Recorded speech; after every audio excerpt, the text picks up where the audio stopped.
When I'm thinking about the items that I know that I want to make for a craft fair, I kind of have to consider a few different things. Hey everyone, welcome back to Sparks of Joy Studio. Today, I'm going to take you through a process of creating some awesome handmade projects that were low in cost and I can sell at a reasonable price. You want to make sure that whenever you're creating projects like this, you're not pricing them so high that nobody wants to buy them, right? So I'm going to show you kind of the steps that I go through in making these decisions. First, I want to make sure that the cost to make these materials or these items, sorry, the materials for these items that I make, I want to make sure that that is at a relatively low cost. So I want to make sure I've got good quality that makes them unique and special without ultimately driving up the price. The things that I look for to create these items, it will be something like scrap wood that I've been given or that I find, thrifted items that are very, very low in cost and that I can sell high. Those types of things are what I use as kind of my base for what I'm going to create. Another thing I really want to consider when I'm making these is time. I don't have a lot of time. I have a full-time job. I have a side hustle, which is this. And so I've got a lot of things going on, plus a husband and two kids. I want to make sure that when I am creating and crafting, that I am doing it in a reasonable amount of time. So I'm not driving myself crazy trying to get stuff done. Doesn't always happen. More times than not, I'm driving myself crazy anyway, but it's really a goal of mine, especially a local craft fair. So this craft fair that I have coming up at the beginning of October, it's a free event. It is something where it's just a friend of a friend who has invited me to join this craft fair event. And it's like a fall festival with kids there. It's at a local brewing company, a lot of different types of customers by having family friendly events, but also having kind of like that late night vibe where people can sit at the bar and listen to some of the local bands. So I want to make sure that I'm pricing myself for that clientele. People who come to events like that are not coming there specifically to spend money at a craft fair. They are going to an event like that to hang out, to grab a couple beers, to listen to the band. They're not going to be spending 50, 70, $100. They're there to spend maybe a couple bucks, but really that's not the purpose of being there. So I make my projects for craft fairs like this at anywhere $20 or less. I really don't take any of my more expensive projects there. I've learned that it's not really worth it. Those are some things that I really consider when I am prepping for an event like that. Ultimately, what I really look for is a price that I know that I would pay for these items. So that's what we're going to do today. We're going to make some fun projects that are family friendly and will hopefully sell well at this craft fair. Let's get started. Some of the items that I would have thrifted and maybe used at a craft fair event like this would be like this wooden bowl, those coasters that you see. All of these things were things that I was able to pick up for $1 or less. I also have some wooden spoons that I use in a craft coming up. Actually, it's part of this craft as well. What I'm going to do with all of these items is start by painting all of them in black. I'm using Coal Black by Fusion for these, but I also take a whole bunch of items outside and I spray paint them with a black gloss spray paint that I've gotten off of Amazon. It's Rust-Oleum spray paint, and the only reason I have this much black gloss is because I bought a bulk amount of matte black and they sent me the wrong amount. And then when I got another free bulk pack of it, they sent me the wrong kind again. So I have 12 cans of gloss black spray paint. I then painted either a full ghost or just a ghost face on all of the pieces of scrap wood that I also had set up. And now I'm taking my Fairy Tale Florals transfer set by IOD and I'm going to be creating some adorable little ghost, I don't know, floral pieces instead of a bow. That was basically, again, I told you I got this idea from Kristen at Simply Joy Creations. It was a gorgeous project that she made, and so I'm trying to replicate it but make it my own. I wanted to mention that when I am transferring this onto that raw wood, I did have to spray it with a clear matte spray by Rust-Oleum. It can be any kind of clear matte spray, but I want to make sure you know this, because when I tried to transfer the transfers on without doing that first, they did not stick. Again, this was just a trick that I used and it worked for me. It also allows it to still have that rustic feel and not like a glossy finish that maybe a polyacrylic sealer might give.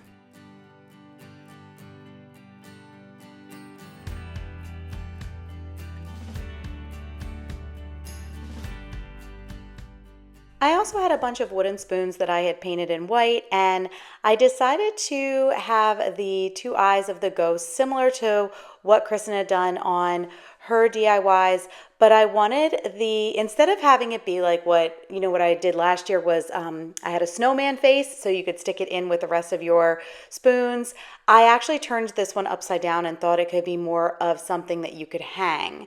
And so I'm now taking a variety of different like faux florals and ribbon and things that I have in my stash that I am just trying to get rid of, and I am trying to embellish each of them in a unique way. So you see me using here some of the florals that those two leaves are part of a huge pile of them that I found on a wreath that was just it was sitting outside on somebody's like end of their driveway, and it was going to go to the trash, and I picked it up. Actually, my husband did, and that's what those are. And then I have some pip berries and some little roses that I had in a different embellishment that I created for one of my kids' teachers. All of these things are just like extras, so I don't have pricing points for those because it's just not necessary, I guess, because this is just stuff that would have otherwise been thrown away.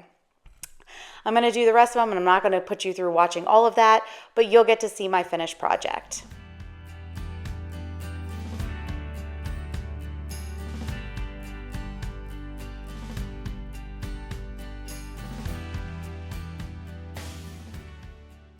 For this next project, you're going to need some tumbling tower blocks. I get these blocks off of Amazon, and I'm going to be using 3 sets of 3 because I would like to create a little like box or floral holder or whatever. It could even be for like crayons, just something like that, using some cutouts. I used my Creality Falcon 2 Pro to cut out some pumpkins, but you can use anything from the Dollar Tree or anywhere else that you like to shop. I'm going to be using 2 identical pieces to be kind of the sides of this little box that I'm creating. And as you can see, I'm putting it together very simply, and this is like a great, easy thing that you can make and sell, and there's some different ways that you can style them to make them very marketable, and we'll look at that in a second. But first, let's finish up these 3 sets of 3 using some Titebond Quick and Thick, which is a wood glue, but it is a fast drying wood glue, so in about 10 minutes I'll be able to go ahead and put these boxes together. For 2 of these little boxes or bins, I have painted my pumpkins in white and then used a reverse transfer method.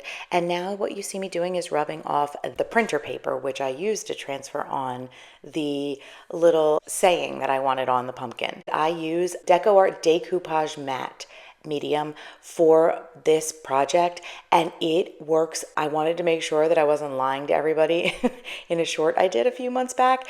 It glues on and is able to be rubbed off. This is about 2 hours after I originally decoupaged on the paper. So you are going to print the image in reverse, and that is how you are able to lay it down, because when you decoupage it on, you're actually going to be decoupaging on the printed side of the paper together with your piece of wood. It is important to use a chalk paint or acrylic paint and make sure that it's very smooth prior to decoupaging on that transfer. If you would like a more detailed tutorial on this in another video, please comment below and let me know. Once I'm done with that, I'm going to go ahead and seal up the entire pumpkin with a polyacrylic sealer, and I'm going to be using Big Top by DIY for this. And that's it. Once you've glued your pumpkin box together, they are done. I did use some Waverly antiquing wax to stain the rest of the tumbling tower blocks and the other pumpkin.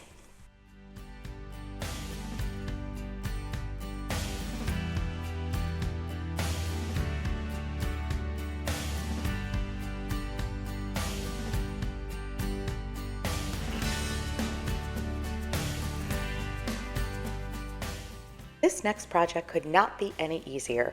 All I did was I took a piece of scrap wood from my stash that was free and I cast a mold. This is Falling for Fall by Redesign with Prima.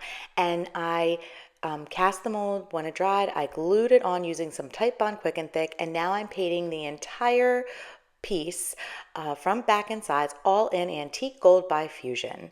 This is a very eye-catching kind of product you can put in your booth or in a display so that it really like speaks to someone who really likes these more shiny things but more neutral.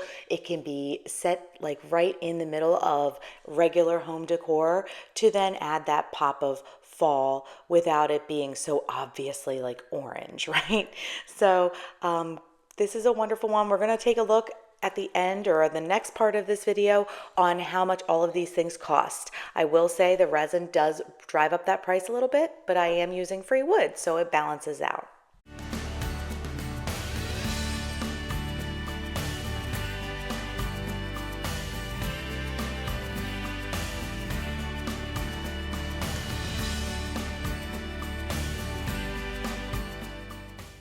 Next, I have these tiny little castings that I usually cast when I have like a little bit of extra mixed casting resin ready to go and I just want to use it up.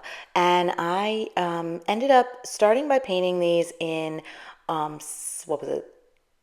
Oh my gosh, Summer Crush and Gypsy Green, both are DIY colors. And I didn't really like how they looked on the wood round, this little wood slice that I'm going to be putting them on. So I am just using some gold gilding wax to brighten up this is a sunflower that's like just starting to open. So I probably should have done maybe more of a gold or yellow, but that's okay. It looks kind of also like an artichoke. So I don't know. Either way, it looks cute. I really like the colors. So I finished up with that one. And then for the pumpkin, I decided to go in a different direction. I ended up getting out some Rub and Buff and I'm using Autumn Gold to paint the entire pumpkin in that color. Just like before, I am using Type Bond Quick and Thick to glue these pieces down onto these little wood slices. They are about 2 to 3 inches in diameter and they already have a hole drilled into them, which makes it so easy and quick. And I feel like these really are attractive at a craft fair.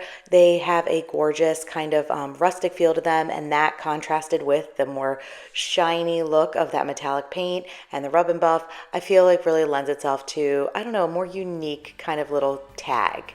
And again, we'll talk about pricing and all that stuff in a little bit.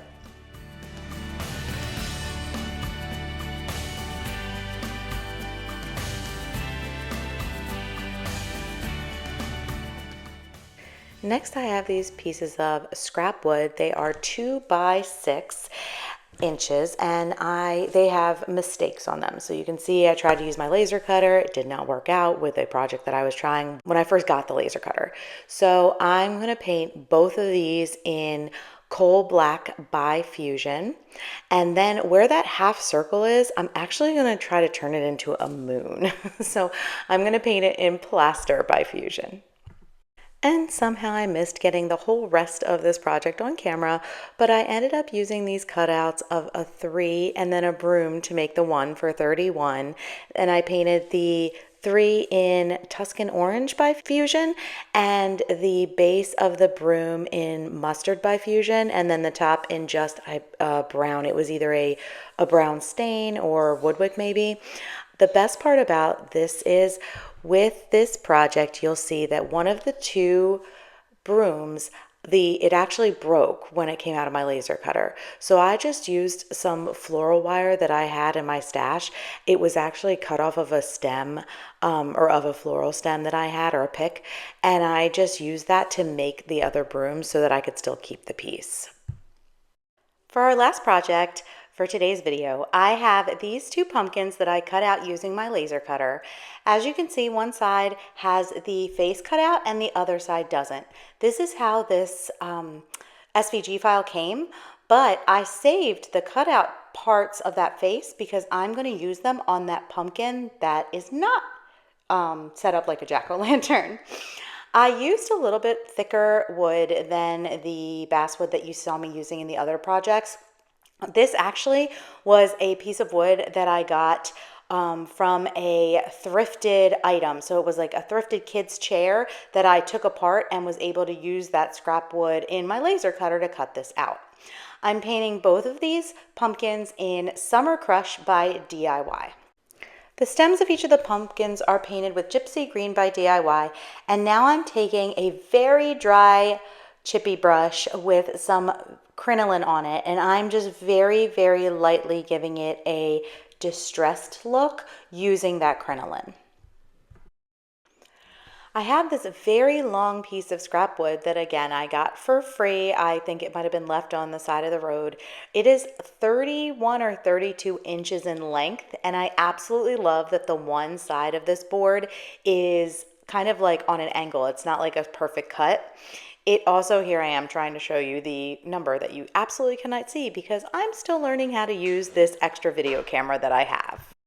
Once that was dry, I gave it a nice sanding just to kind of bring back that kind of rustic texture that I wanted it to have. And now I'm going to be using the Farmhand font by IOD. This is probably one of the only ones that I do not have a double set of, and that's mainly because I just don't use it as much. But I am going to spell out Spooky Street. And what you see me doing here is using some of the other letters that are similar in size to kind of help space out the letters that I need to stamp onto this piece.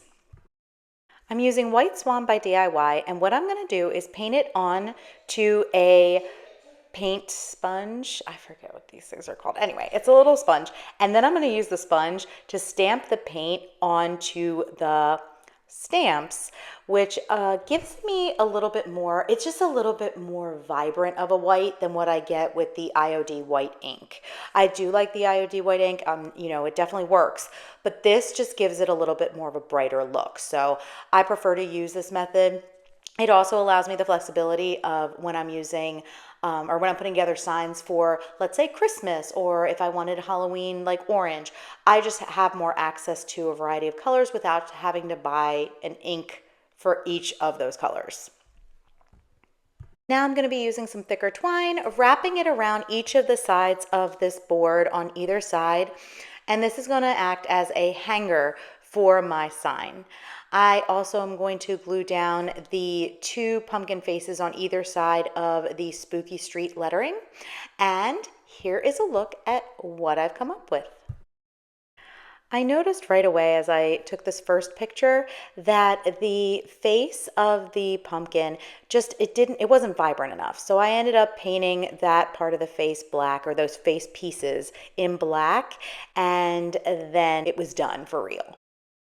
And now what we're going to do is take a look at how we will be pricing these projects. I told you that the spoons I used were thrifted, but I did find this pack of 100 wooden spoons if this is a project you wanted to create yourself and didn't necessarily have the time or are not a huge fan of going thrifting.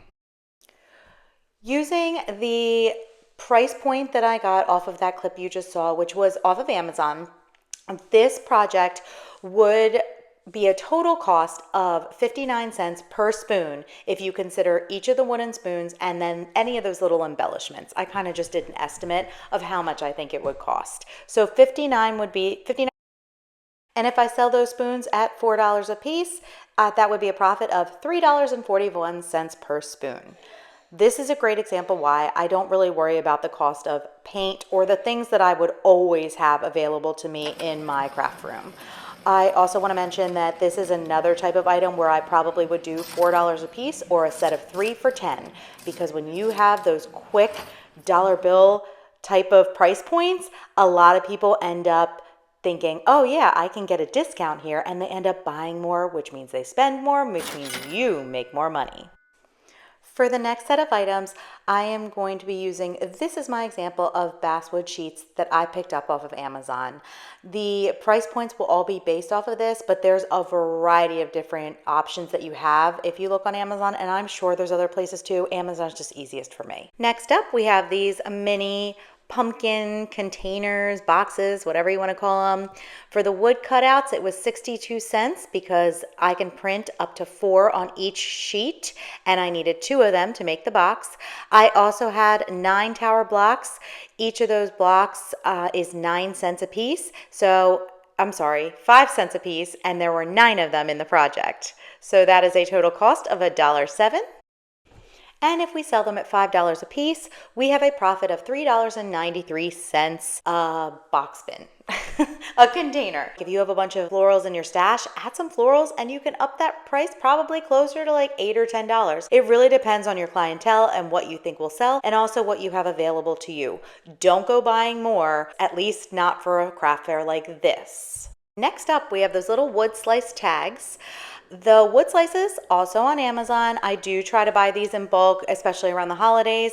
I also want to mention that amazing casting resin can be very expensive. So I highly recommend that you find it where you will get it on sale. I got it a really good deal last year at Michael's, and I haven't had to buy any more since. I bought it in bulk. Anyway, the total cost for each of these would be 77 cents. That sounds like a lot when you think about what you would be able to sell this for. I typically would sell something like this at $2, maybe $3, depending, which is a profit of $1.33. It's a lot less than some of the other projects that I showed you today. However, consider this. You are still getting more than what it costs. You're basically doubling what it costs to make the project. These little wood scrap shelf sitters are amazing because typically you get the scrap wood for free. I only had to spend the 75 cents for the casting resin or the casting. They're so quick to make, they look so cute, and they sell really well. And if you sell them at $5, you're making a profit of $4.25 for this. Sometimes you could make a profit of $5 essentially because you could just use paint, depending on what you're making. This shelf sitter is very similar. It just has those wood cutouts instead. And again, you have about a 79-cent cost, and that yields you $4.21 as your profit. For our final project, that wood sign, these are the ones that are really great deals. This one only cost 72 cents because I only needed the money for the cutouts. Now, obviously, the IOD stamp is a little bit more pricey, but when you're using it multiple times, it's paid for itself after a few sales. And this is what I mean. If you had a profit of $19.28, that's me selling this sign for $20, and I probably could sell it for $25 or $30. I'm just going off of what I told you, $20 or less. I could make a profit of a little over $19. Those IOD stamps cost anywhere from like $38 to $45, let's just say on average. That can pay for itself after selling 2 signs. Thank you so much for joining me today. Here are some other inspirational photos from my craft fairs last year. I wish you the best craft fair season, and I look forward to seeing you in the next one.